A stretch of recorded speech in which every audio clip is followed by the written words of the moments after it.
भगवंताशी एकरूप झाल्यावर सर्व आनंदच आहे. भक्त झाल्यावर माणूस ज्या आनंदात असतो तो आनंद वर्णन करून समजणार नाही. जिथे दुःखच नाही तिथे आनंद हा शब्द तरी सांगायला कोण असणार. अनन्य भक्त व्हावं आणि तो आनंद पहावा. भक्ताला सर्वच ठिकाणी आपण आहोत असं दिसतं. म्हणजे सर्व चराचर वस्तू तो भगवत रूपच पाहत असतो.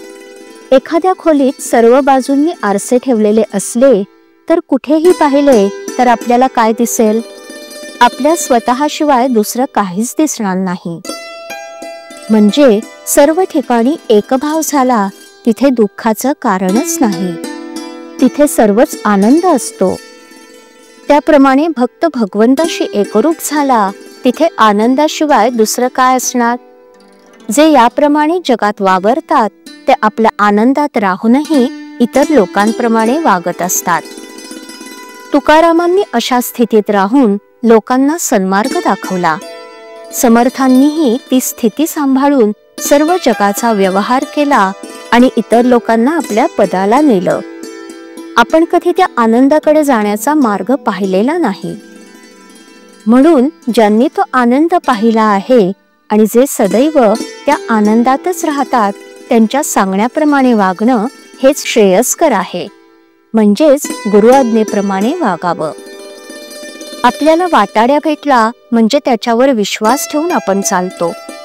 त्याप्रमाणे गुरूंच्या वचनावर विश्वास ठेवून आपण वागावं म्हणजे आपलं हित होतं.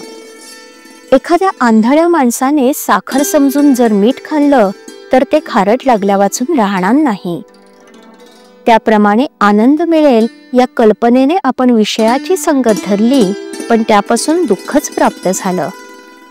पुष्कळ वस्तू मिळाल्या तर त्याने पुष्कळ सुख मिळतं असं मानणे हा भ्रम आहे. खरं किंवा पुष्कळ सुख म्हणजे कायमचं सनातन सुख होय. ते सनातन वस्तूपाशीच म्हणजे भगवंतापाशीच असतं. भगवंताचे आपण झाल्यास सुखी होऊ. तोंड गोड करण्यासाठी जशी साखर खावी लागते तसं आनंद प्राप्त होण्यासाठी नाम घ्यावं लागतं. आपण प्रपंच दुसऱ्याचाच करतो, आपला करतच नाही. एखाद्या शेतापेक्षा कुंपणालाच जास्त खर्च यावा त्याप्रमाणे आपण आपल्या मूळ स्वरूपापेक्षा आपल्या उपाधींची जास्त आरास करतो. आपण सर्व मिळवतो पण सर्व ठेवून जावं लागतं. आपल्या फायद्याचं केलं तरच आपला प्रपंच. भगवंताचं स्मरण तेवढाच आपला प्रपंच.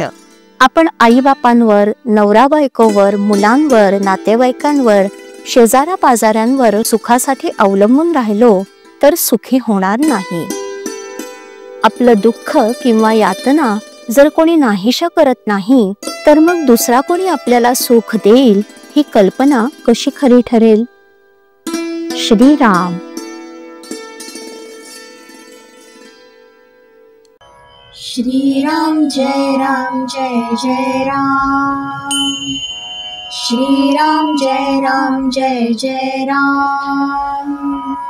श्रीराम जय राम जय जय राम.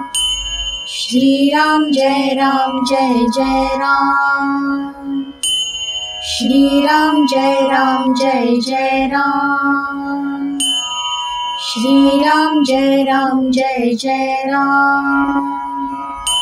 श्रीराम जय राम जय जय राम. श्रीराम जय राम जय जय राम. श्रीराम जय राम जय जय राम.